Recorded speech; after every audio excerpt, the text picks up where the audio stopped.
Steve Rao, the host of Pod and Roku TV's World Edition, and I greet you live today from North Carolina in Morrisville, the eighth largest state in the union.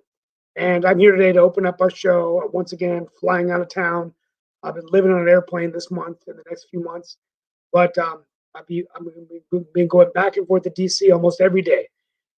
With that being said, I just wanted to say that on this show we talk about global affairs, innovation, and a changing world, increasingly turbulent politically, economically. Today, we have received news that Hamas has released additional prisoners, hostages. They released 12 yesterday. The truce continues, but 30 Palestinians have been released as well.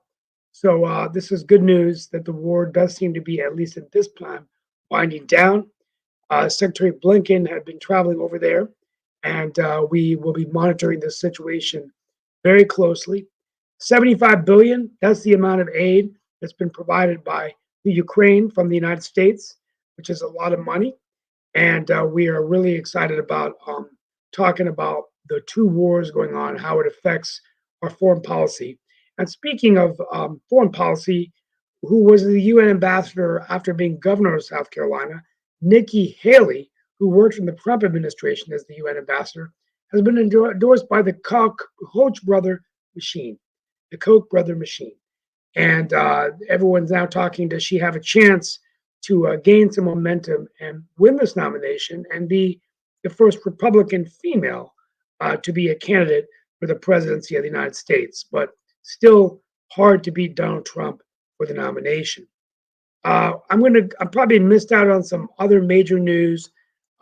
The main thing also is that Blinken last week met with the new president of Argentina, Milei.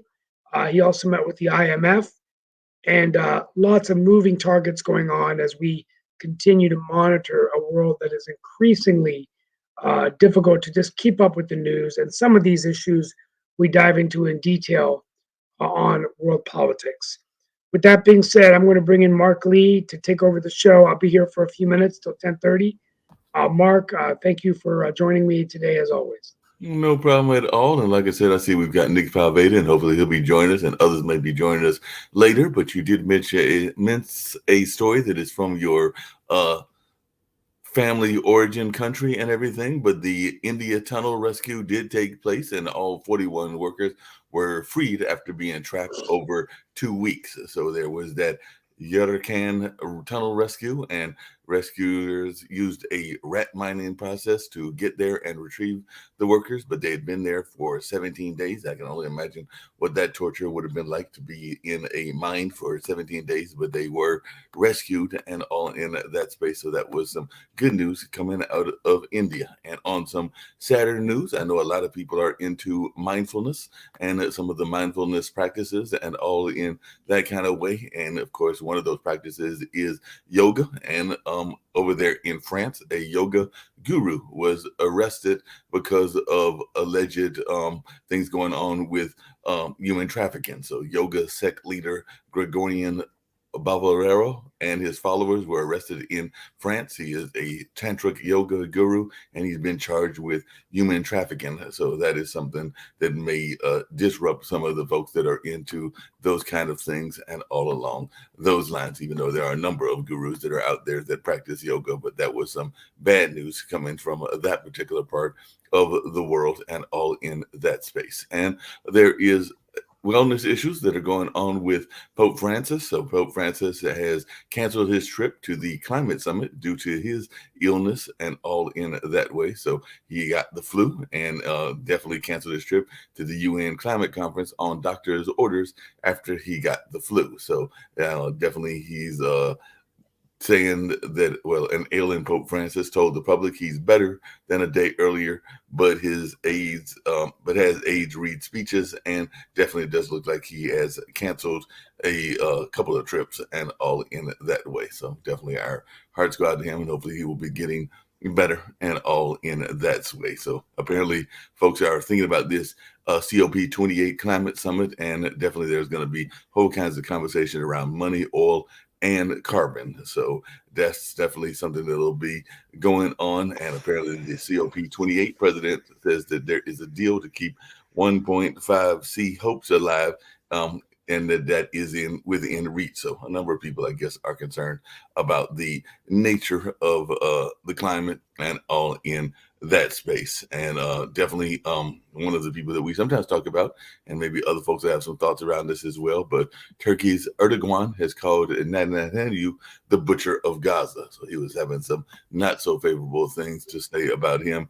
And Sweden is saying that Turkey's pledge to ratify he's saying that Turkey has pledged to ratify its NATO bid within weeks and everything. So definitely that looks like that could be coming as early as before year end, according to some U.S. officials and all in that space. So like I said, there's a lot going on. And apparently, we have some bad news from the Middle East, but apparently they've won a major contract. And I don't know if you have any thoughts around this or not, but, there is a lot of folks that get excited when things go on around the world. I want to say that they hosted, was it one of the World Cups or one of the other things in the Middle East, but Saudi Arabia has won for the 2030 World Fair, and they beat out Italy and South Korea. I forgot to mention that. Yeah, I go by my photographic memory when I read my briefings. I try not to read off my notes, so I forgot about that one. But that's a big deal. And speaking of Saudi Arabia, as we look at quicker service to India and other Asian countries, there has been some discussion now of Emirates coming to Raleigh, which would be really great. We've got the Lufthansa flight, which is going to bring quicker service to India, and because going to JFK is really tough. But I think the Middle East is a booming area, the Saudi Arabia, Dubai, but it's also a double-edged sword, the instability that we face over there. And it's just been, at the end of the day, I was speaking on the news the other day on PBS, and the peace deal it goes in cycles, right? Mm-hmm. They've tried land for peace, that didn't work, and people say, well, if Israel said they were going to stop all war against Gaza, then the Palestinians would still fight back, saying it's not good enough. So I think at the end of the day, it's just, we've been trying to talk about a two-state solution for so long, and I just don't know whether we're ever going to see that happen. So we'll keep our fingers crossed, and hopefully we will see a resolution to this conflict sooner than later. Yeah, hopefully. And I know that one of the things that has been in the news as well, I don't know if you've got some thoughts, or maybe Nick wants to join in the conversation as well, but apparently 73% of Jewish college students have said that they have experienced or seen anti-Semitism since the start of the school year. And that was what a new survey revealed, and all in that space. So I have seen some commercials online that are about anti-Jewish hate, but I've also seen commercials that are about anti-hate in general that kind of deal with not just the anti-Semitism, but also Islamophobia and some of the other hate crimes that exist out there as well, and all in that space. So there's definitely a concern that a lot of people are having, and all in that space. But then, and this is where I was going to I'm glad Nick is here. I do sometimes wonder, there is an old tale. It's a one of those fairy tales or children's tales, and all in that space. And I do sometimes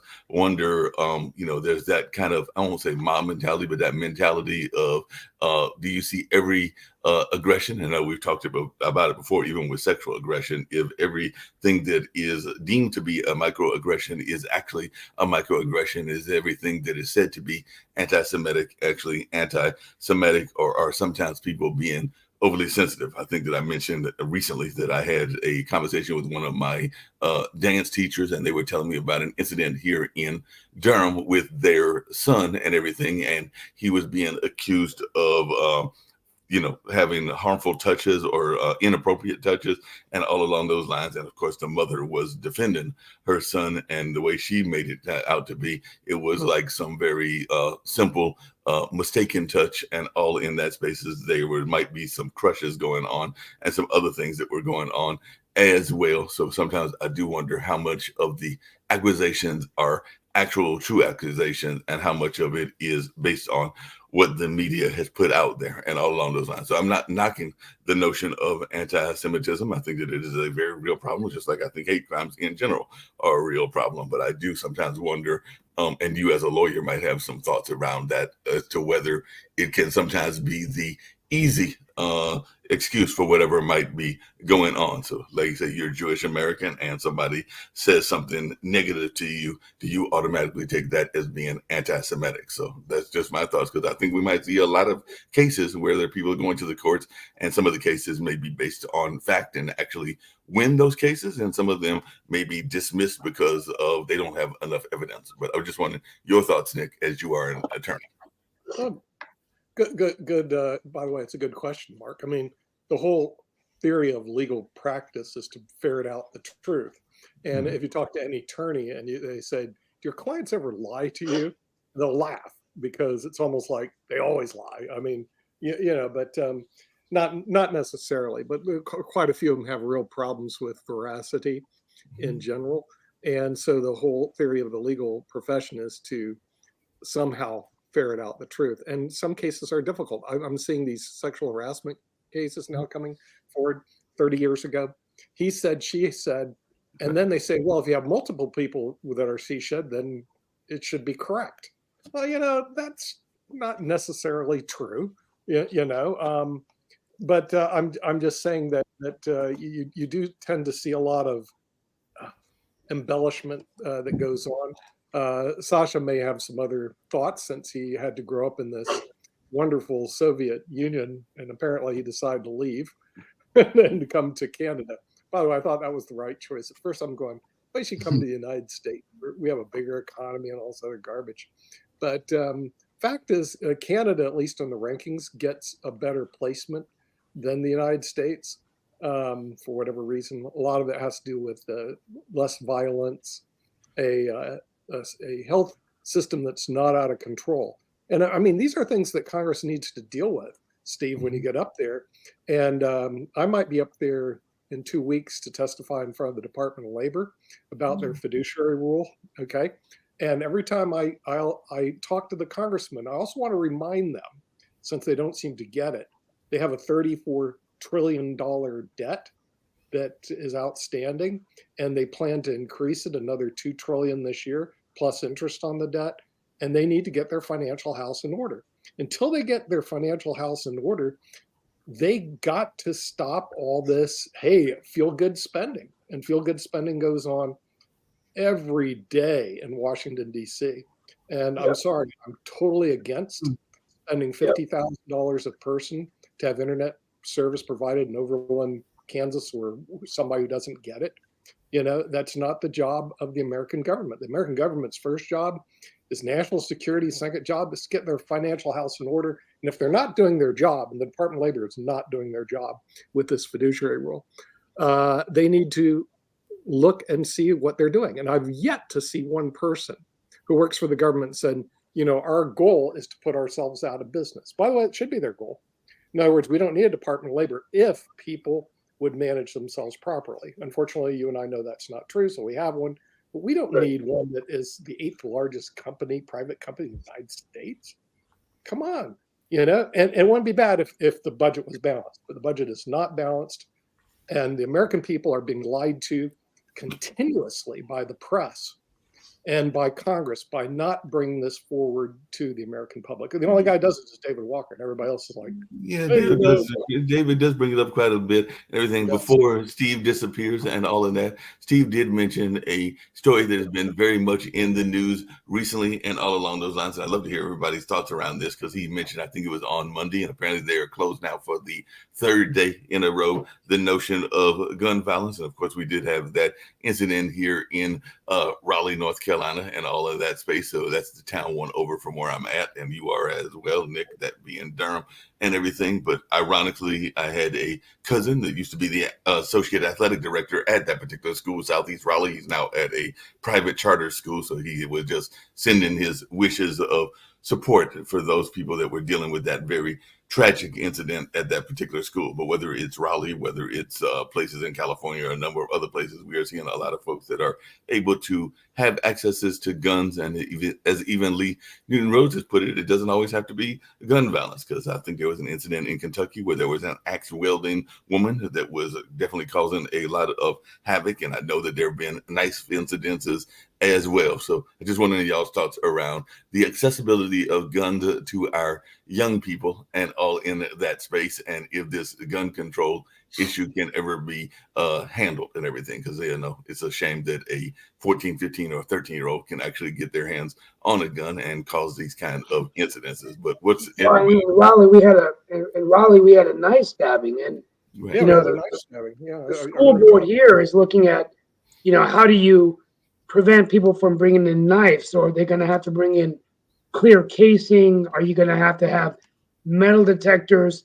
it. I know Nick's a grandfather now, but I started thinking to myself, in the old days when I did have kids going to school, it wasn't as much in your conscience of, are you going to have these kind of events? But now, because they happen so much, it's traumatic on the parents, it's traumatic on the children, and they're like one-off incidents, but they happen, and I think, do we want our schools to be now? I don't know if this goes on in Canada. It doesn't seem like there's as much shootings in Canada, Sasha. It's because they have gun restricted laws. Yeah. They don't Right. allow the wild, wild west. See, here Also, you're gonna, it's highly unprofitable for the shooters because there's very little benefits. Let's say you shoot, say, 20 kids, okay? What's your benefit, okay? Because you had to spend money for your arms, firearms,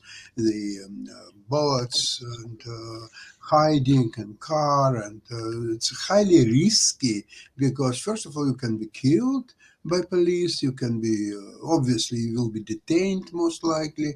And even in the best case scenario that you're not killed and you're not detained, what's your profit in there? So that's why in Canada somehow it's not very popular endeavor. Yeah, but I mean, but this is also a they have a lot of gun control laws. In other words, not everybody has gun. And listen, Steve, here in the United States, if you want to deal with this, you can. Number one, you can repeal the Second Amendment and create gun laws that just get rid of all the guns out there. Probably that's not going to happen. So, solution number two, which already exists in two places, courthouses and airports. They have lockdown security. Okay. If you want, and safe spaces. Well, every time I go through an airport, and I go through an airport a lot, I go, well, I'm in a safe space now because odds are next to nothing. The person next to me does not have a gun and does not have a knife. It doesn't have everything. They created the airports to be safe space.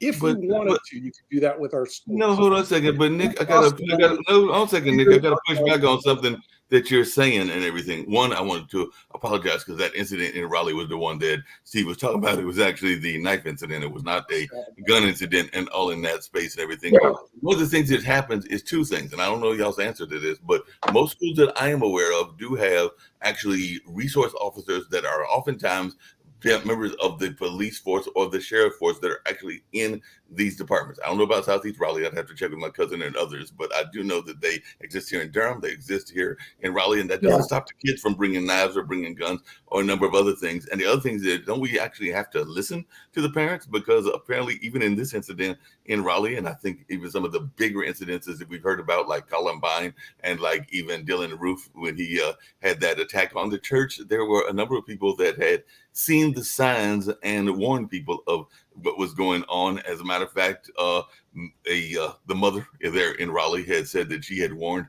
officials on Monday that her son might be attacked because there had been a dispute going on for a number of years. So don't we actually have to listen to people and not think that they are just crying wolf because they have a bad situation with whatever is going on? So there's definitely folks that, as she said, her child was already missing school, and his definitely folks had been threatening him before and everything. So don't we have to listen to folks? And also, aren't there oftentimes resource officers that are from the police force that are in these schools? Okay, I can help answer that question because I was in Chapel Hill High School yesterday, last night, to attend my son was playing on the basketball team, my grandson, actually. Okay, so there was a resource officer there, Mark. There was also about 400 or 500 people, and the place is huge, including the restrooms far away. I literally walk in. I could have had a gun, knife. They wouldn't have known. And I could have stabbed somebody in the back and left. They would have known because you have one person trying to patrol an area, I mean, the size of New York City. It is a false sense of security to have the resource officer there, but there was one there, so I do have to commend that. If you really want to stop gun violence in schools, you can do it. You shut them down. You create an atmosphere like we have in every airport in the United States, or every courtroom. Well, every time I walk into a courtroom, out goes everything. You know, the courtrooms are well, and so you feel safe. No one's going to attack anybody in a courtroom with a gun or a knife because you can't bring them into the courtrooms. It's impossible. So if you want to stop it, you can. If you don't want to stop it, we can talk about it next week. You know, I mean, it'll be going on all the time. And I think this is the issue, right? I mean, I got 8 more minutes, guys, but I mean, and this is the issue. I mean, do we want our schools turn into like, an airport security, right? Or would you want like marshals, like military people that are there disguised, standing in front of a school? But let's take a break real quick. I want to go to Ukraine because we've been talking so much about Israel that we haven't really been getting updates from Sasha on Ukraine. Sasha, I threw a number out of my monologue, 75 billion. How concerned are you that if the White House shifted to Republican control, particularly Donald Trump, that we would just seize aid to Ukraine? And I mean, is Ukraine doing better now in terms of all the funding that we're providing them? Well, that's concern that future administration, and not necessarily Biden, it could be other Republican, or it could be even Biden reelected. The sentiment right now is that it's probably more than enough helping Ukraine, and Ukraine either has to have a peace with Russia of some kind, or capitulate, or fight on its own the best they can. And all possibilities are open at this time. One is that Ukrainian people, they prefer to fight Russians any way they can, even without help from United States. The other countries, the European countries, for example, they are increasing their help for Ukraine, and not to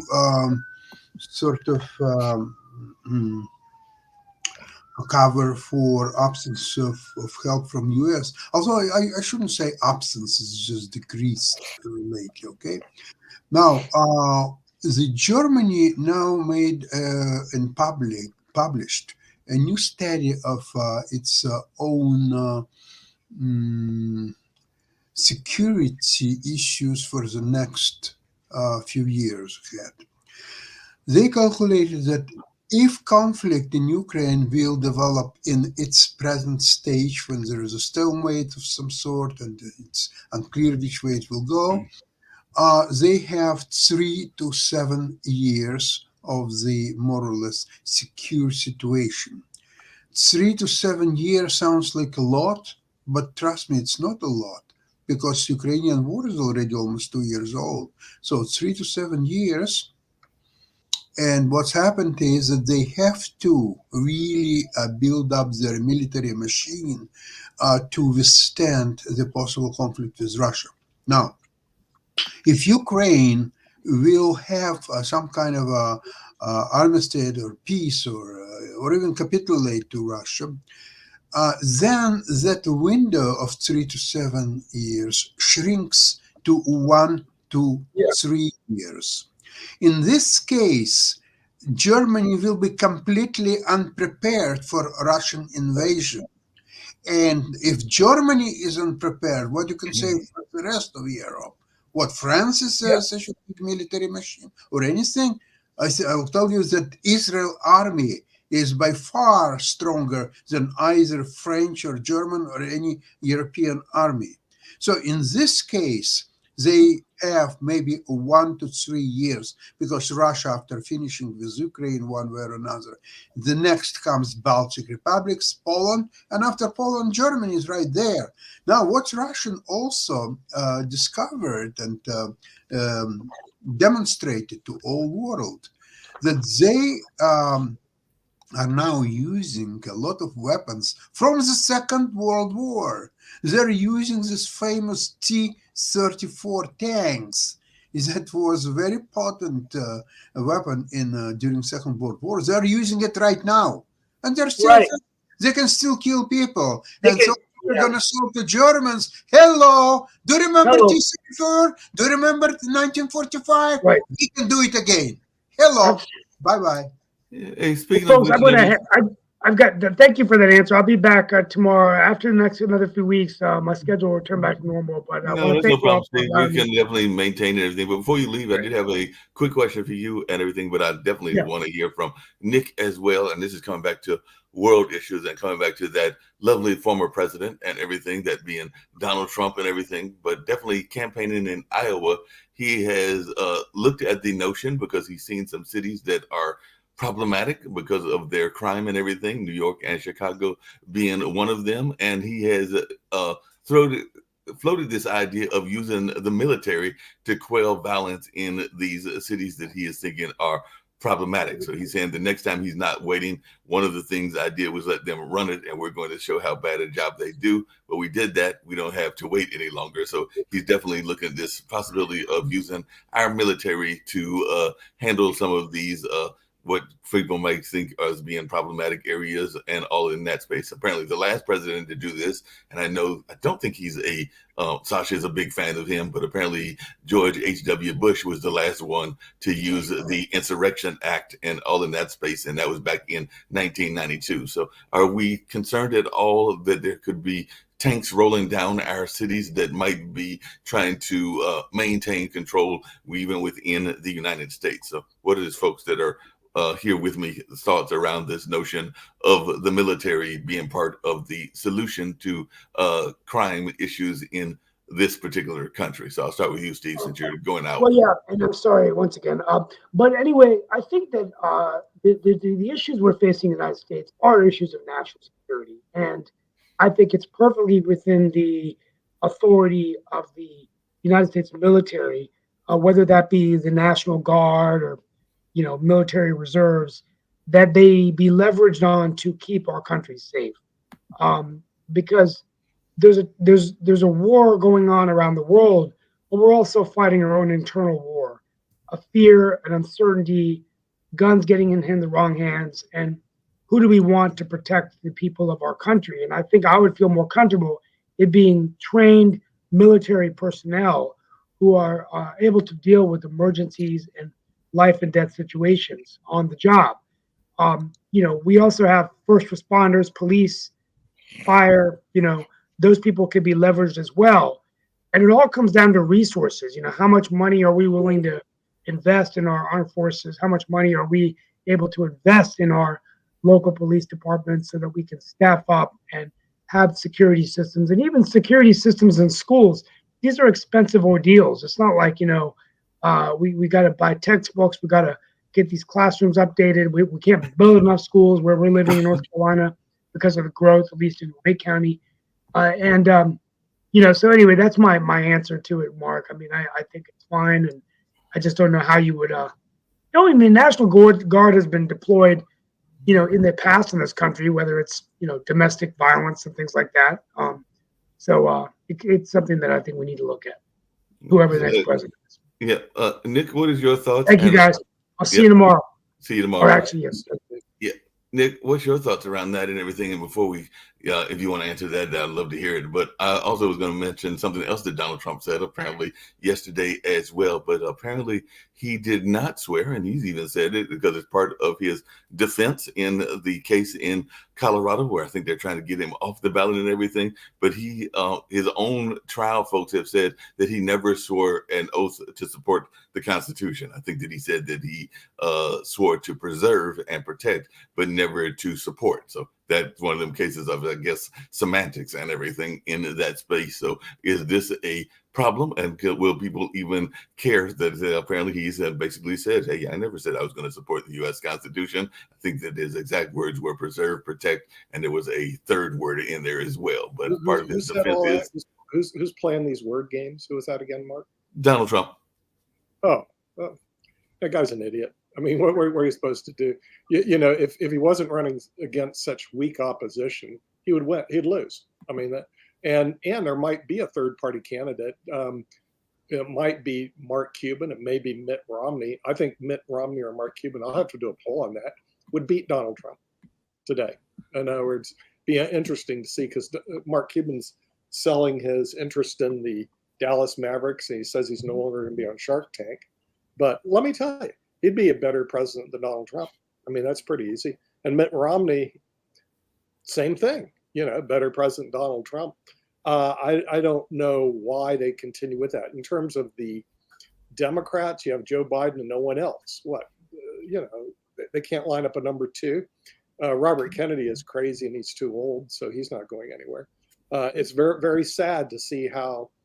Nick, I got to back up on you on there for a second. I got to back up on you on a second for there and all in that space. What exactly, because I know one of the things that we say is that we like people that are not necessarily tied to the government in terms of being, lifelong politicians. That's one of the complaints against Biden, and there's even been a complaint against others as well. And that's part of the reason that I think Trump, and even to some degree, Obama got support, even though he did have some offices that he held, but he was known more as an activist and everything. But I have never heard at all, and maybe that's a good thing, of Mark Cuban being involved in politics. So assuming that Mark Cuban, and I forgot the other one that you just said, is a viable candidate, what did they bring to the table that would actually get them the votes? Because it seems to me that a lot of times we do wind up getting people that are actually somewhat engaged in politics. Cuban is incredibly smart. I mean, the thing is, he would bring a new atmosphere to the U.S. similar to, you have to imagine a smarter, nicer, more benevolent Donald Trump. In other words, I think his policies would be generally good. His leadership would be fantastic. And Donald Trump already proved you don't have to be a politician to be in the highest office in the land. He already proved that. So, and where is it that it shows that if you're a politician, you have some superior knowledge in problem solving and superior knowledge in planning than a non-politician? There's nothing that says that, Mark. It's only that politicians have made us believe that if you have political experience, that you're better. That's not necessarily true. And the results of where the United States is today show it. Our corporations do a lot better internationally than our government does. So, I would say Cuban would be a great choice, but, I'll throw it on a LinkedIn Pod TV poll and see what everybody else thinks, and see what happens. I think Mitt Romney could make a comeback. The real problem he had in his last race is running against a phenom like Obama. I think Obama and Clinton, I've listened to both of them. They're like phenoms.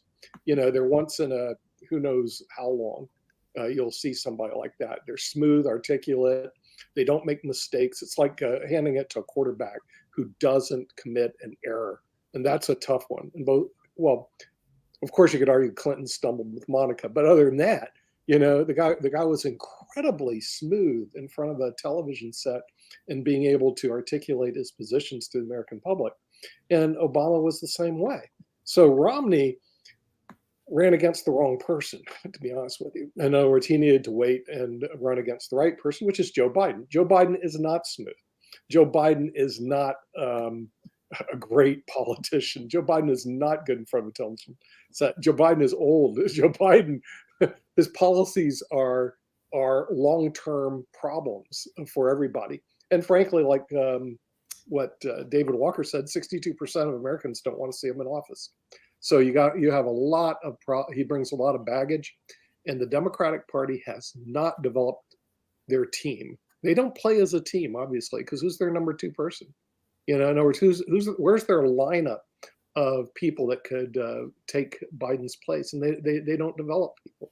So so if you look at our politicians, you got to go into, it's almost like this. Mark, you got to go to the transfer portal, okay? Because you were just saying, but is it that they don't have a team, or is it that certain people don't like their team? Because there is a number two that exists. We don't have to like her, and that maybe sometimes she has been put in some very tenuous situations and all along those lines, because the migrant issue is a very hard issue to deal, and that is one of the issues that supposedly Kamala was supposed to be in charge of dealing with, and all along those lines. And there are a couple of other issues that they gave her some responsibilities on, but didn't really give her a playbook. We're going to use that basketball analogy and everything, but definitely Kamala is supposedly number two. If I'm remembering my order correctly, I believe that either third or fourth, because I always forget. I think the House person comes third, so that would be actually the House Republican leader and everything. But if you go farther down, I think 5 or 6 would be Hakeem Jeffries, and he would definitely be in that list. And some people are speculating around Gavin Newsom and Dean Phillips and a number of other folks that are out there, even, well, not Chris Christie because he's a Republican, but there are definitely some folks out there that are being floated as candidates, either against Biden or preparing for 2028. So I can't say that there aren't candidates out there, including some that are relatively moderate. Yeah, but well, I think a lot of them bring. I thought Gavin Newsom was a possibility, but with a 13.3% state income tax, in addition to the federal, he's not very well liked in the great state of California. Mhm. So Gavin Newsom also has some other baggage with him. He's basically a sexist and a racist. So I just don't see him being a candidate. They need somebody who has a clean slate. Mark Cuban has a clean slate. I mean, there's nothing. He's been on Shark Tank for like 11 years now, or since 2011, and doesn't bring baggage to the table. He hates Trump, by the way. Okay, they don't like each other, so they would be a perfect match. And if you saw what he's done with the Dallas Mavericks, what he did with Broadcom.com, it's almost everything he touches is successful. Now, Trump, on the other hand, he had Trump Airlines, which went under. He had Trump University that went under. He had casinos that went under. Everything Trump turns to garbage. Okay, so now you have two choices. You're interviewing two people. One, what I would call is a real billionaire who actually made everything he has successful. Two, a guy who inherited it, who everything he touched turns to garbage. Who are you going to choose? And get rid of Joe Biden and the politicians, because politicians are worthless. They're going to be stuck in their same old slot. I'm really hoping that David and this group reaches out to him. I ran up the Joe Manchin.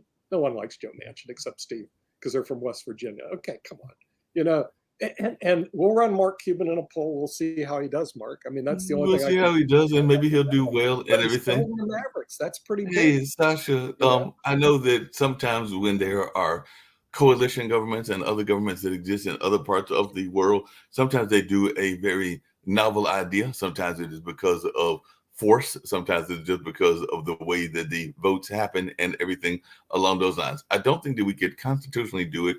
Nick can correct me if I'm wrong and everything. But what do you think the idea of we just kind of like, and I think even Trump had alluded to it, threw everybody out and just started from scratch and everything along those lines? So would that be a viable solution if there is a bunch of people that are not knowing what they're doing in our local Congress and our local politics, and we just tossed all the bums out and started from scratch? So you think that would be a great idea in the United States, or is this not feasible? What do you mean by starting from scratch? What exactly it is? I'm saying literally everybody that's in the Senate right now does not have an office. They literally have to elect new candidates from everything from the particularly in the Senate and the House, and none of them would be reelected, whether they're Democrats or Republicans. We would literally start from scratch.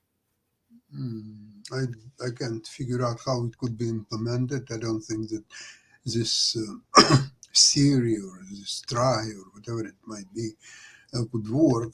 Now, Nick, whenever you mentioned before that you would talk to U.S. politicians about any issue, whether it's gun control or a better taxation system or just anything like that, or you're talking about some kind of a, not global, but at least all American problems, all American issues. The problem is that each politician, the only thing what he cares is how to re-elect himself next term. That's the only thing what they care. They don't have concepts all American goods or all world goods or how to make the better world or so on. It's completely probably 10 years old boy would have better idea how to make a better world or so on than the politicians. Only they care is how to get reelected, and for that they have to, of course, raise money. So to get reelected and to raise money, this is the only thing. So if you will talk to someone and you will prove that, okay, if you will change gun control or so on, then you will get reelected and you will raise $5 trillion for your campaign. Oh, you have his ear now. And he'll ask, what did you say? Say it one more time. Oh, okay. And what do I have to do to get to raise $5 trillion and get reelected? Oh, okay. Well, you proposed. Why don't you do this and that or that? Sure, yeah. I mean, except one thing, he will be worried how it will affect his big donors. So you have to also prove that by doing so and so and such and such, his big donors will be on site and will provide even bigger donations or so on. It's very, very simple issues. They're all human beings, greedy, and they want to stay in power as long as possible. And that's all what you have to calculate. Whatever your pitch is and you want to get something out of them, play that you will get reelected, you will raise tremendous amounts of money, and your big donors will be very happy with whatever you're proposing. And that's the only thing. When you're talking about all American ideas and goods or so on, you have no chance to get anywhere. But Sasha, how did we get the money out of the politics? There was actually an incident that recently happened, and I think that it is because he has bigger aspirations than, say, necessarily the House, because you have both the House and you have the Senate. But there is a relatively popular, I wouldn't say that he's as big as Denzel Washington or anything like that, but there was a relatively popular television actor. You can find him on CSI New York and a number of other series, including The Good Doctor. But he had released a couple of days ago that he was actually offered $20 million to run against Representative Rashida Tlaib and everything, but he actually turned down the money. And I think part of that is because he wants to be a senator and not necessarily a House of Representative person. And he was saying that that money was actually coming from a pro-Israel donor. And some people will be like, $20 million, that's a lot you can do in your acting career and a number of other things. Why didn't he take the 20 million? But some people might have higher aspirations because apparently he's running for U.S. Senate there in Michigan. But he did say that there was a pro-Israel donor that literally was going to write him a check for $20 million if he would run against Representative Rashida Tlaib. And for whatever reasons, he chose to turn that money down and everything. So how do we get money like that out of politics? And I'm just using him as an example and everything, not saying that there aren't people that are spending other big checks to get other folks to run on both the Republican and the Democratic side. I was actually thinking that, we sometimes talk about people not living up to their principles and everything, but apparently this gentleman he's also a motivational speaker, among other things, might be actually living his principles and not just living according to one of the big dollars and all in that space. But what is our thoughts when people are offering these kind of checks? Can I take a guess? If he turned down $20 million, that means that he has a source of extracting somewhere else $30 million. And therefore, why would he take $20 million where he can get $30 million? That's my simple answer. Other than that, I don't know. That goes back to what I'm saying, Mark, is that somebody like Mark Cuban, you say, they need the money, they need to be reelected. Does Mark Cuban really need to be reelected? No. Does he need the money? Are you kidding? He'll be taking a big paycheck cut to be president of the United States.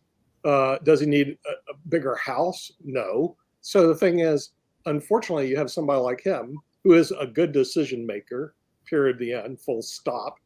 And we would be very fortunate to have him throw his hat into the ring. Because if you looked at all the qualified candidates and you looked at Mark Cuban, he beats all the other candidates out there in terms of his decision making. And that's what you're doing when you're a leader, which we don't have. We have politicians, which we don't need. So the thing is, it would be nice to see somebody like him put his hat into the ring. And then I know there'll be a bunch of people who hate him, but who cares what they think? Because your other two choices are horrible. But no yeah, label, yeah, no but label. yeah, and I don't know what No Labels policy is on this, but whether it is, and I don't know all the groups. I know one of the groups and everything, but I think that Sasha has pointed out that there are some Muslim lobbyists, Muslim individuals that are pouring money into candidates and everything. There is definitely a group that is pro-Israel. As a matter of fact, I think a number of the candidates went to them to try to get their support, that being AIPAC, AIPAC, the American Israel Public Affairs Committee, and all in that space. And they've got more than 3 million grassroots members and like the things around that, even though they say that they have over 100,000 members. So those are the vast different amounts that I'm seeing in some of these reports, but they definitely have a influence. So I guess the question I'm asking is whether it is people that are concerned about Israel and the Middle East situation, or people that are concerned about Russia, because I'm sure there's some PACs that are Russian backed, and definitely we know that there are PACs that are supporting Ukraine, or even some of the PACs that are supporting some of the African nations. Do we need to get the foreign money out of our politics? And if so, how do we get it out? Because there are a number of agencies that are wanting their support. You're back to a constitutional amendment to get rid of Citizens United, which is a Supreme Court case. And right now, Washington, D.C. is for sale. The for sale sign's been open for quite some time because of Citizens United, which is one reason when I look through the budget, you see all the pork. There's no question that people like Elon Musk spend a lot of time in Washington, D.C. and throw his money around there so he can get contracts through SpaceX. There's no question that he spends a lot of money in Washington, D.C. so he gets contracts so that the government will build his charging stations and he doesn't have to. And as you go through the US budget, you can see where everything is bought and paid for by outside special interest. So right now, I know we complain, Sasha, everybody hates Russia being corrupt, and they're beyond corruption that we can, but the United States isn't clean. I forgot the number they weren't, but they cracked the top 25. And there's a lot of collusion with the media. The media doesn't want to disclose all this stuff, about the corruption. So they tend to keep it quiet. So what you have is one gigantic cesspool, gigantic meaning it's a multi-trillion-dollar cesspool of money, and it's bought and paid for with very little money. In other words, buying politicians are cheap. It's a great investment. They even ran numbers on it. Some what do they call it? PhD scholar ran and said, you make money by investing in congressmen and senators, and the return they're looking at something like 60 to 1. So every dollar you give a senator, you're going to get $60 back in return. So that's the system that we have right now currently because of Citizens United. Until we have that repealed by a constitutional amendment, you're going to continue. Now let's go back to Mark Cuban. Does he need 20 million? Are you kidding me? Somebody offered him 20 million to run? Apparently there are some major terrorists that are doing something. He took half his money and put it in U.S. Treasuries. The guy is foundationally wealthy. I mean, it's just incredible. So you have a person, at least financially, is not corruptible, who has good leadership, and the United States would be so fortunate to have somebody like Cuban in that position, as opposed to what they have right now, which is a Biden-Trump. If No Labels wants to win, they need to put Mark Cuban the head of the ticket. And you want to throw Joe Manchin in number 2, fine, or throw whoever you want to as number 2. And then I think they'll win. They'll beat Biden. They'll beat Trump because no one wants Biden and no one wants Trump. Nick, a quick question: how you imagine that in a system of electoral college? Let's see, Democratic candidate gets so many votes, and then the Republican gets so many votes, and the independent, whether it's a Mark Cuban or somebody else, will get something. Yeah, I don't think that even Mark Cuban will somehow affect electoral college results. He will get 0 in absolutely all states, beside being exceptional candidate, a well-liked candidate, excellent person, and so on and on and on. But when it comes, if it's a popular vote, it's a very different issue.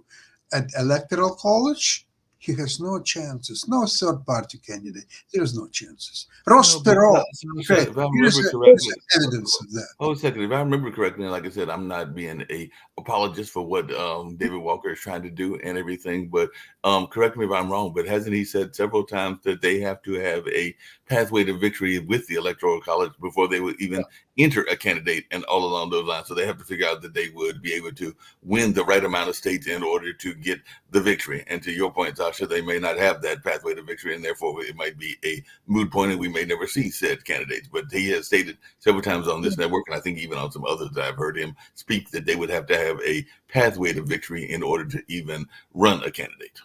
I think the issue, though, and this is why I have an issue with one of my big problems with no labels, because I think they're just because it's, as an analogy, people see the money in esports. People want to jump in esports because they can make a ton of money. Oh, it's easy. But they don't realize that there is a whole base that you have to build. And with no labels is just a name that speaks in platitudes, and they're trying to say, well, people don't like Biden, people don't like Trump, so you know what, I'm just going to throw a person here. Well, people don't know no labels. It's another political party. No matter how much David Walker wants to say it's not a political party, it is a political party, and that's what people are voting for. So until they build out, the ground game, regardless if they get on to every ballot, I agree with Sasha. They're not going to win any electoral colleges.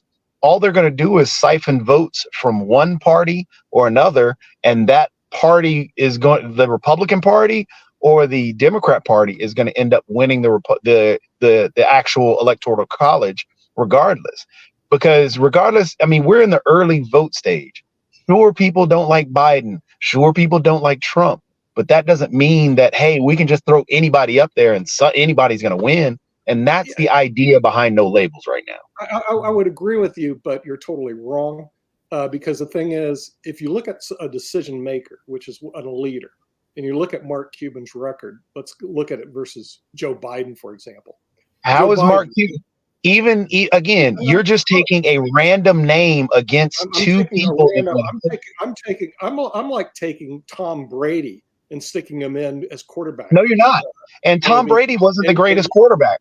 Hold on a second, just to clarify, just so before Jacoby jumps in, just to clarify, apparently Mark Cuban, if I'm hearing you correctly, Nick, hold on a second. He's not. Yeah, just to clarify. And see, the American public isn't stupid. They're going to go, here you go, guy who's a good decision maker. That's legitimately what you're doing. Graduate the bottom of his class from a third. That's what you're throwing in Mark Cuban. You're saying, hey, you're stupid, so vote for Mark Cuban. That's what you're doing. Mark Cuban has. What's the difference between the Rooneys? What's the difference between why should we throw in the Clippers head coach or the owner? Why should we throw in the Cowboy Jerry Jones? Why shouldn't we throw in anybody, any name out there? Because you're treating people like they're stupid. No, but throwing in Mark Cuban is hold on a second. Jacoby, one of the things that Nick had pointed out and everything was apparently Mark Cuban has pulled out of his business interests because he has said that he might be getting involved in outside things. Now, whether that's politics or whatever, that I don't know. But apparently he has expressed some interest because that's part of the reason. Okay. If I heard you correctly, Nick, that he is giving up his interest in the Mavericks and his interest in the. He made two moves on the chessboard. Chess players like to see moves that were made, which are quite interesting. Number one, he's selling the Dallas Mavericks. That's a big one for him because he loves sports. And to sell the Dallas Mavericks, you're selling away your top asset. Then number two, he's leaving Shark Tank, which gives him a lot of media exposure and experience and has since 2011. So that's big. And his quote, spend more time with my family. I've heard that one before. That'll last as long as Tom Brady's does. So now the thing is, when those two events take place, and he has all his money on treasuries, and he doesn't need the job. He's not like your Joe Biden who desperately needs the job or has to suck money through his son's corporation so they're rich. He doesn't need the money. That's not even true. So the thing is, Now you're just he throwing doesn't out need the random money, stuff. Okay, he doesn't need the money. He doesn't need the job. He's a good decision maker. He's a smart guy. What makes him a good decision maker? I would love. What makes him a good decision maker? If you could have Mark Cuban working for you as opposed to Joe Biden, you'd be. What makes Mark Cuban a good decision maker? What makes Mark Cuban a good decision maker? Great decision maker. Anybody could sell Broadcam. What makes Mark Cuban a good decision maker? He's a great decision maker. Not a good one. A great. How? What makes him a great decision maker? Yeah, what are some of the examples of good decision making? Just because he's the owner of the Dallas Mavericks, actually, that's not even the richest franchise. That's not the richest franchise in the NBA, nor is it the richest franchise in Texas, nor is it the richest franchise in Dallas. Also, it didn't have the biggest jump in any type of. It didn't even. So you're taking a mid-tier team. You're taking a mid-tier team owner that's backing out of his deal of the Dallas Mavericks as a good decision maker. Why not take Jerry Jones? Jerry Jones made more money. Why not take the owner of the Golden State Warriors? They made more money. Why not take the owner? Why not take other owners who made more money? Give away all. If you give away the you're just saying. And the store is rich, but see that doesn't work. I know the fair doesn't. What makes him a good decision maker? And I'm now the richest man in the candy store. See, again, what makes him a good decision maker? Put in a good, not a good decision maker, a great. He won one title because he could not recruit or get good coaches. What makes him a good decision maker?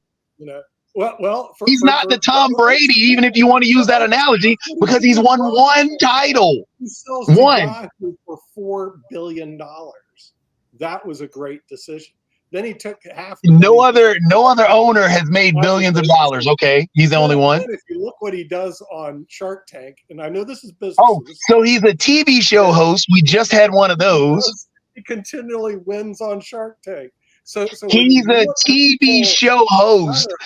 Shark Tank is not a real show. Don't believe everything you watch on TV. He's a TV show host.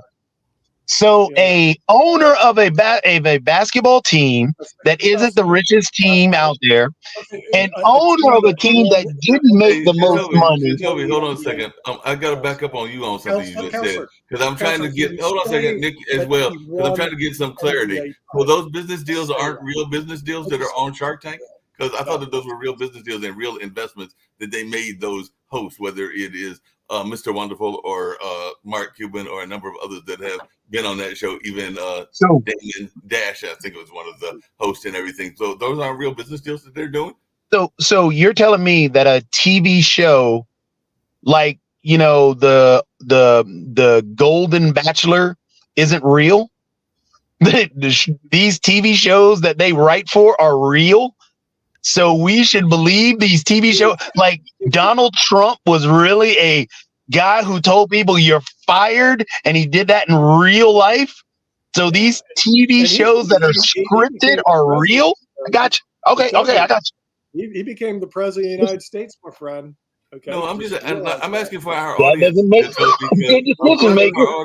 we've had some people even on this network that have been on those shows, and they say that they have had real deals. Fran Harris was a Dallas. Speaking of Dallas, she was a Dallas WNBA star who had a energy drink, and she said that the deal she got was a real deal. And there's others that have gotten deals that are real deals from those companies. I'm not saying that it's not scripted, but the people that I have met, and I've met a few of them, 4 or 5, have said that they have got actual checks from some of these people, and they've actually gone into partnerships. Now, some of those partnerships might not have been fair. Like, even when I watch the show, I'm going like, you want to give up 60% of your company to these individuals and all in that space. So there are deals that I might not agree with, but they have told me that they are legitimate business deals. And everything. Just as The Bachelor, they give flowers and go on dates for a while, just as any other Jerry Springer calls and brings these real people on to have these shows.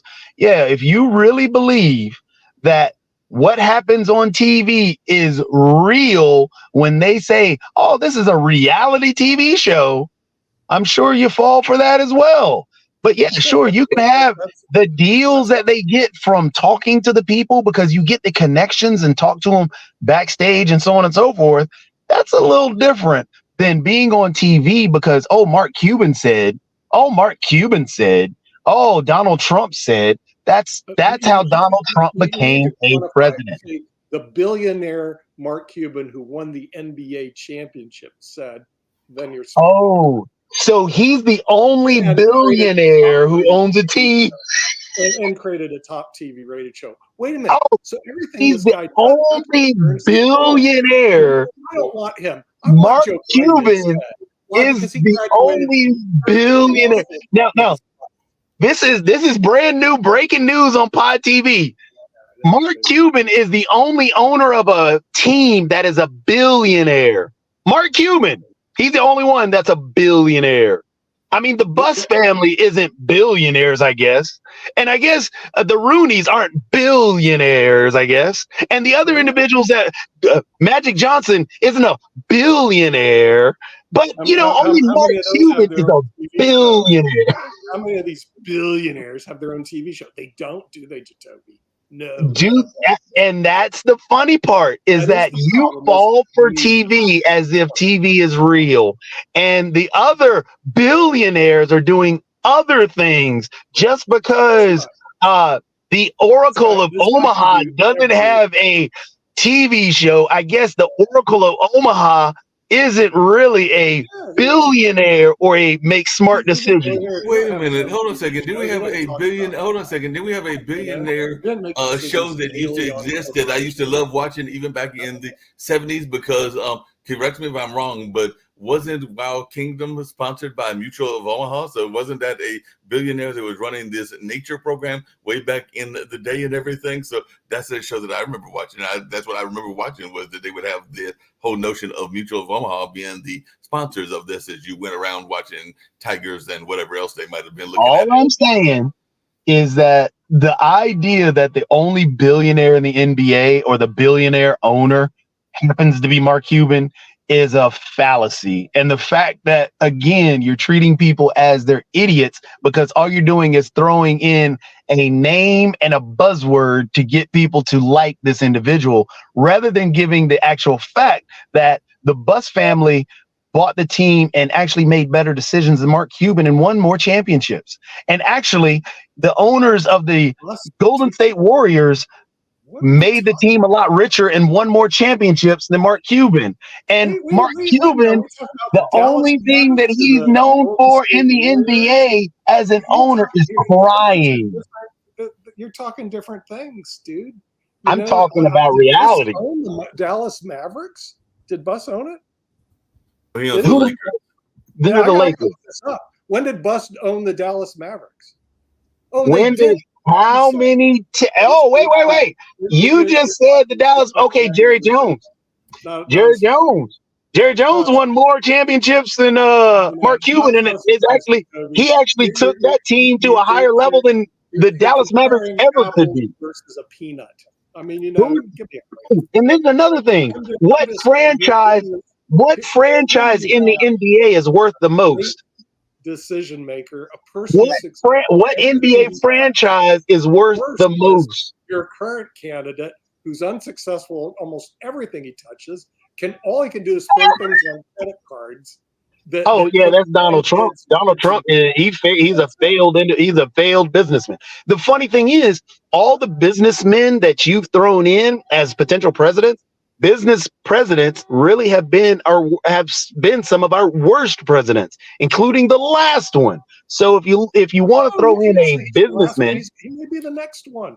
Nick and Jacoby, our worst presidents have been the biggest. Just really quickly, and to get some clarity on everything. Apparently, Shark Tank, as we were talking about Shark Tank, wasn't even original and American program and everything. So I don't know if you've got any thoughts around this, Jacoby, because apparently Shark Tank was originally a Japanese show called Dragon's Den. So apparently they used to have these business presentations and venture capitalists, because that's what it is. It's venture capitalists that are going on there are people that are pitching toward venture capitalists. That's why I get what you're saying about it being a scripted show, but I've also heard from a couple of people that they've actually got deals from those venture capitalists, because venture capitalists is all about finding investments that they think that they can win in. Like I said, some of those deals that they've gotten, I was a little questioning about them because I was like just a fan watching them going like, you want to give up 80% of your company and you're going to what in return and everything. So like I said, I'm not a venture capitalist, never been a venture capitalist, but yeah, some of those deals were questionable. But like I said, I have met some people that were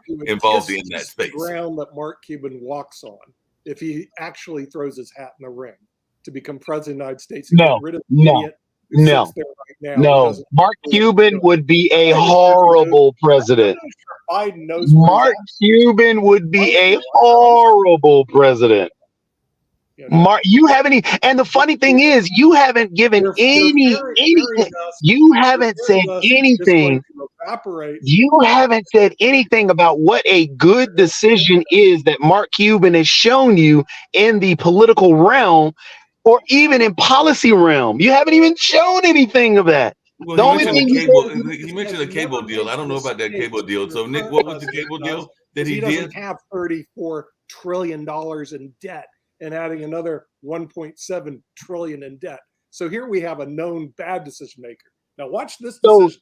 Here's it. No. Okay, let's go on your $1 trillion in debt part. This is the funny thing. This is always the funny thing. So let's play this out. And you keep jumping to the $1 trillion in debt and blah blah blah. So you do realize on the $1 trillion in debt, we are an older nation, and we are all pretty old on here. Everybody here has gray hair, and I'm the youngest one here. So what you're saying, because we have an older nation, and to get out of that $1 trillion in debt, we need to cut each and every one's here, cut you off of Medicare, Medicaid, any type of package that you may need in healthcare wise. That would save us a ton of money. So, and then on top of that, looking at all the books that you have behind you, and the amount of money that, Mark Cuban has, that you claim to have coming from, being that getting the money that you got from your family on down, you should not get that retirement fund. So let's take you out the Social Security and all the other things. So that again saves us a ton of money. So we're going to cut this like a business. So now we've cut the elderly off of all of the things that they need medicine wise. We've cut off all the elderly from the retirements that they paid into. They no longer can get that. So now let's see what else we can cut, because again, we're cutting like a business. Now, all the red states, because truthfully, all the blue states are what's paying for all the red states. So now we need to cut all the red states from getting any money. All right. So now Mississippi, Alabama, all these red states won't get any money from the actual federal government because, okay, we don't need to pay for them. We're treating this like a business. So now all these poor states get poorer and don't have any money. Now you want to cut off all these underperforming educational institutions will no longer get federal grants. So yeah, let's save some money that way. You're just cutting this way. Is that what we're doing? You're starting to talk some sense, Jatovia. It's about time. I'll tell you, even though I qualify for Social Security, I'm not taking Social Security. I qualify for it. I declined it. So are you paying also for the road in front of your house as well? It's most places I live have private roads, and so the answer is yes. So what's your problem? So no. You're paying for the road outside. You're paying for the interstate highway that you have to use to get to your house, and the private road that you're on is still on public. I mean, it's still a public thing. Because the thing is, I contribute heavily to the state of North Carolina and also the federal government. No, I'm talking about individual payment. So you're going to up your payment? If they allowed that, that would be nice, wouldn't it? Okay, wouldn't it be nice if they said this is what your payments go to? But you're asking you want a la carte. Organization did that. You want a la carte, man. Okay. So you want a la carte taxes. So if you don't like a war, are you going to pay for our defense? I Yeah, mean, but not the level that we're showing right now. This is no. But I'm asking. So you wouldn't pay for the Army? You wouldn't pay for the Navy? Or I mean, which one are you cutting? Not at the level we're funding it now. So which one are you cutting? You know, cutting them all. They're all I going to mean, be cut in half. They're going to be like this. Okay. Okay. I know you enjoy having a big bloated government. And You'd then, love to live in the so in Soviet terms Union of because it's all government the public push for internet across, I like the capitalistic model. I wouldn't have any problem cutting the government. so you like the capitalist model? You like, gotcha. So you want one person to own everything? Yeah, what were you saying about internet for all? Because Nick doesn't like internet for all. I'm the fan of it. I know. So Nick wants to make sure that everybody pays for the internet individually, meaning that a lot of the stuff that, for example, I'm on a phone right now, and the North Carolina government, as well as the federal government, has helped Verizon and other cellular companies put up these antennas. So you're saying that shouldn't happen, and therefore that Verizon and AT&T and all these other companies should be able to jack up the price on individuals, therefore cutting individuals from being able to have the ability to have business. Okay. I'm just wondering. I'm just checking out this world that you're living in. So what will happen that every person will carry his own antenna, and that's how you will communicate. That's what we're doing. I mean, I'm going to go back to cans and strings. Doesn't everybody? Hold on a second. Doesn't everybody pretty much carry their own antenna now? Because just about everybody has a phone of some sort or another. So definitely that was the whole thing around the Obama phone and a number of other things that have been out there. So the phone access is definitely out there, and a number of people even have those lovely, including some of the folks from international areas, phone cards. So if they don't have the actual phone, they can get the phone card to make the phone from the call from maybe a public phone or some other sort of phone if they don't have a direct access to a actual cell phone. But it seems like just about everybody got a cell phone these days. Yeah, people are on their phones too much anyway. I mean, I'm enjoying this whole look at Somalia. This is going to hurt your super liberal progressive fairy dust mentality. Maybe a good idea to just get rid of these phones altogether, these cell phones. Kids spend way too much time on, they're complete waste of time. And go back to where we used to do, where people actually talk to each other and not had to talk on these stupid cell phones that exist. But Nick, hold on a second. I was going to get to one other. Hold on a second, because we've actually gone a little bit over. But I was getting ready to get to one other issue before we end this show, and we got modern investment later with Sasha. But one of the stories I was getting ready to get to, and I'd love to hear everybody's thoughts, and particularly you, Jacoby, as you are an educator. But suicide deaths apparently reached a record high here in the U.S. in 2022. So that was last year, and I'm sure part of that was around COVID and the pandemic and everything. But they said that suicide, not just among the young people, but also among older people, has drove the U.S. tally to historic highs. Because I know we talk a lot about the younger people being suicide victims, but apparently there are a lot of older adults that are also frustrated by the world and are deciding to take the ultimate out. The reason they're frustrated, well, I can't say for everybody. There are under the Biden administration. Not at all. Suicides are highest under the Biden administration. Then we can continue the conversation. Go on. But okay, we'll continue the conversation, because what you like to do is throw out a nugget of joy, but never leave context around that nugget of joy. So, for example, you said suicides are highest up under Biden, but what's driving that suicide rate? That's the issue that we have to look into. It's not because, hey, Biden is trying to. No. Have you thought about how we've been treating the LGBTQIA community, and how the fact that the Republicans, for example, in Murfreesboro, Tennessee, have made it illegal for the LGBTQIA community to have a relationship? Have you thought about how that could drive suicide rates up? Have you thought about how the transgender community itself is one of the groups that has the highest suicide rate amongst all of our society? Does the context deal with the fact that the majority of our society keeps trying to isolate the transgender community by not allowing them not only to play sports, but be even accepted within society itself? So these things drive up that suicide rate amongst children, amongst adults, not being able to see, the end, that help that they're looking for, the help that you're talking about taking away, Nick. Those are driving the suicide rates up. Because yes, you have financial problems. Well, who wants to create more financial problems? What you're talking about, taking away these safety nets for people. What's also driving up these rates is because not being accepted and being attacked just for particular things. Just like how you can see within the demographics and the states themselves what's driving these suicide rates up. And it's a serious thing that we have to look into rather than just saying some political talking plateau that has no context and is easily disprovable just by saying, well, suicide rates are highest amongst Biden.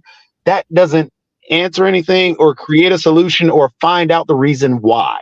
But there is some good news, and everybody would love to hear this. That is almost contradiction, that notion of the suicides, and that is very important to show. I know some folks that have contemplated it and dealt with it, and definitely, I think the number is 988, if I remember correctly. If anybody is listening and has concerns and all of that, definitely that is the number to reach out to, and all in that space. But the other thing that was reported recently is that the life expectancy, according to the CDC, is slowly rebounding from COVID. So they said that it is rebounded in 2022, but not back to pre-pandemic levels. So it does look like we are heading back toward an area where life expectancy might be going back to where it was before the pandemic, and all in that space. So hopefully that is some good news that is coming out down the pike of the government as well. So hopefully by maybe 2024, 2025, we might see it ticking back upwards before the way it was before the pandemic. Of course, everything Jacoby said has nothing to do with the high suicide rate, but it's a nice little fairy dust colloquy. But basically, reason why is the lack of opportunity in the United States as we move toward a Venezuelan society. And people have a choice: either leave the U.S., which they're not going to do, and go to Venezuela, which would be horrible, or they end up committing suicide. Now, if we put opportunity back for people and we empower people rather than these huge giveaway programs, then all of a sudden, but absolutely no sense. Nick, why do they have to go to Venezuela? I know a number of people that are contemplating going to Colombia, contemplating going to Costa Rica. Create a nation of givers, not a nation what of. You have said makes absolutely no sense. The reason you have a high suicide rate, and notice it's under the Biden administration. We didn't Again, have that under the Trump administration. Incorrect. So I understand that you desperately want Trump back, and so you're going to demonstrate that. I do not want somebody who's utilizing his platform to spread white supremacist propaganda. I do not want that individual back in the office. And in terms of lack of opportunity, are you sure? It sounds to me you're really a closet Trump supporter. No, absolutely not. Just to clarify, in your car, wait, isn't that red thing a MAGA hat behind you?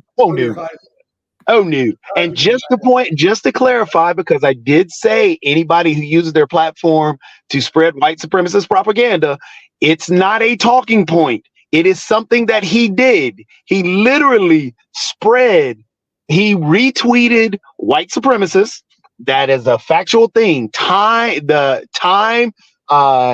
AP, NPR, they've all done a whole history lesson on Trump's use of white supremacist propaganda and what he spread from utilizing, like I said, the retweeting. One of his tweets, actually, he put out there was a guy riding in a golf cart that yelled out white power. He called that man a great American, and then decided when he got all this flack, he's going to take it down. With the thing that happened in Charleston, where the white supremacists were yelling blood and soil and utilizing other racial epithets as they marched in Charleston, he tries this whole great people on both sides. No, not the people that are white supremacists yelling all this stuff and these racial epithets. That's not great people. You don't say great people. Oh, they're great people on both sides of the issue.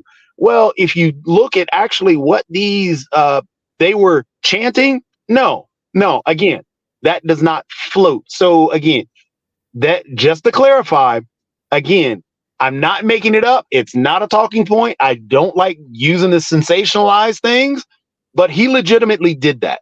I mean, heck, in the 70s, he was sued for not renting to black people. So he has a whole history on this whole white supremacist and the racist things that he has done, which should have automatically disqualified him. But people decided, okay, well, I can overlook that. And I don't understand that. Who was in office in 2000? Hold on a second. Who was in office in 2017? Who was in office in 2017? Who was in office in 2017? Yes. What? That was Trump. So yes, the suicide rate increased 33% from 1999 through 2017. So definitely there was some increase in the suicide rate even under the Trump era. Now it did go down, and I will be fair about that. Did go down during the pandemic, but I also wonder about the reporting because that was during the pandemic and everything. Also, hate crimes spiked big time under Trump. Also, what spiked?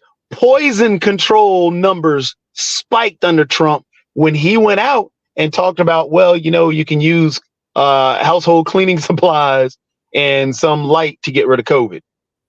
And before we get out of here, one of the things I was going to mention is that apparently, and this was 12 years ago in Stars and Stripes and everything, but the suicide rate for female veterans, and one of the organizations that I'm involved with is involved with veteran advocacy, even though it is a talent show and all in that space, but the cause that is behind it is veteran advocacy. And apparently the suicide rate for female veterans rose 24% during the COVID pandemic. So that is from actually our military press, because that is literally from Stars and Stripes.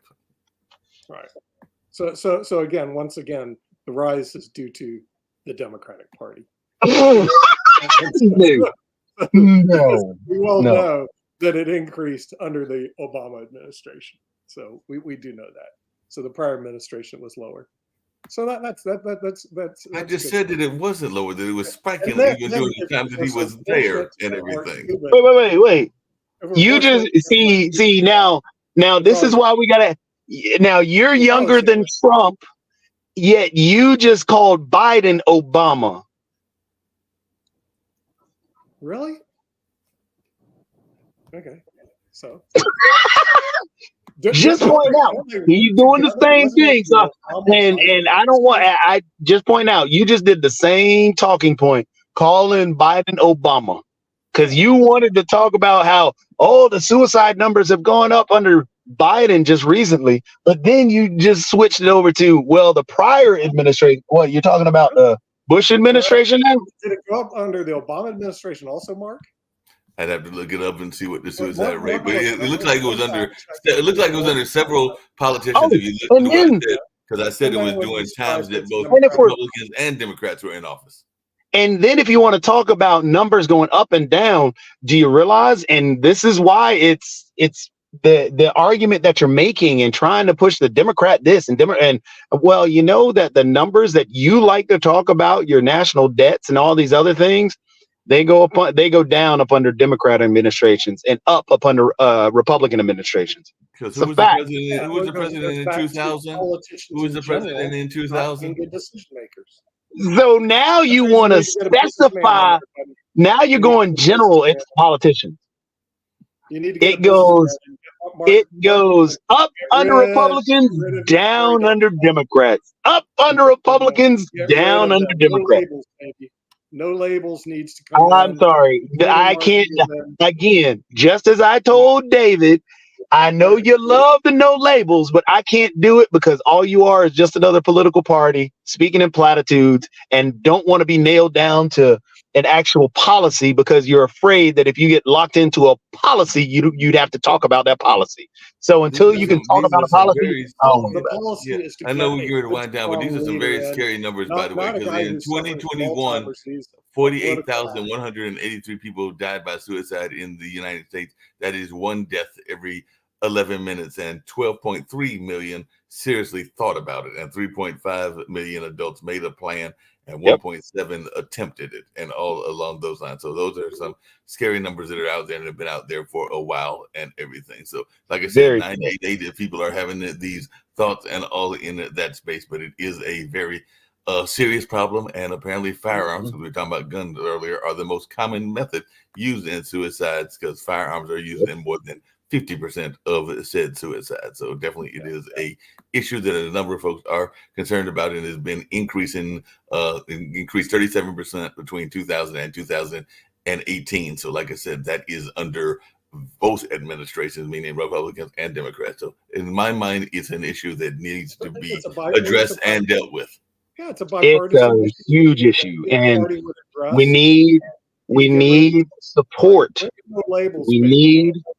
Again, no label speaks in platitudes. Until they can come up with a policy or Okay, something to Mark actually Cuban talk is about, curious. Here we go. I can't do the no labels. No labels is no more than just an open gas bag right now. I ain't got time for it unless you talk to me about policy. Tell me a position. Just as Mark points out, the suicide rate is an issue. Let's talk about that. But no labels didn't want to talk about the policy to deal with that. They want to talk about, oh well, let's just cut.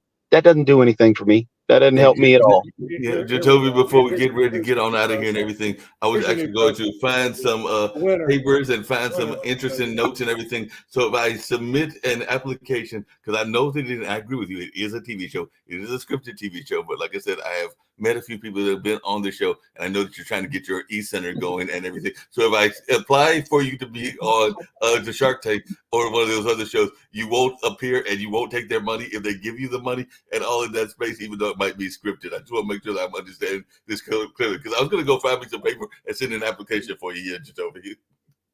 I mean, of course I'd go on it. I mean, that's exposure. You'd be crazy to open a business and, run away from exposure or the opportunity to show off what you got regardless. No, that's advertisement. If I got on it, if I got, invited for it, yeah, I go on it just because, again, it's exposure. Definitely exposure. So you heard it here first. We're going to see if we can't get Jacoby on Shark Tank. We've had a couple of Shark Tank people, because Fran Harris has been here a couple of times and all along those lines. So she's actually appeared 2 or 3 times. I think there are 1 or 2 others that have been on the network Prime TV as well. But I do know Fran's been on there because her energy drink has definitely got a lot of recognition, as has her sports training facility. And all of that is based there in Dallas, Texas, and everything in that way. So who knows? Maybe Jacoby will be the next Shark Tank superstar, or the Shark Tank illuminary, and all in that space. So we'll see what happens if we get Jacoby on Shark Tank. So we'll see what happens. Mark Cuban's going to be in the he's going to be president of the United States, so he's not going to be there. But you can go on anyway. There'll be other people. Yeah, he ain't gonna be president. He ain't gonna be president. He can get a deal with, like I said, I think definitely Mr. Wonderful is still there, and there are a number of others, including that woman that runs the Home Shopping Network, and I can't not think of her name, but she was on there as well. So there are a number of the ones that are on there, and they float their venture capitalists on a regular basis and all in that space. But we're going to get on out of here, and we'll have more conversation tomorrow. I don't think there are any guests the rest of this week, but who knows? Nick might find someone. I've still got some others that I am looking at, but right now we're going to get on out of here. And later on, Sasha will be talking modern investment and all in that space. And right now we're watching Jacoby walk down the city of Durham, or the city of Raleigh, or wherever he might be at, and all in that space. We're getting a tourist view of the triangle. All right. Well, I'm gone because I'm going into a meeting. All right. Talk to you later. All right.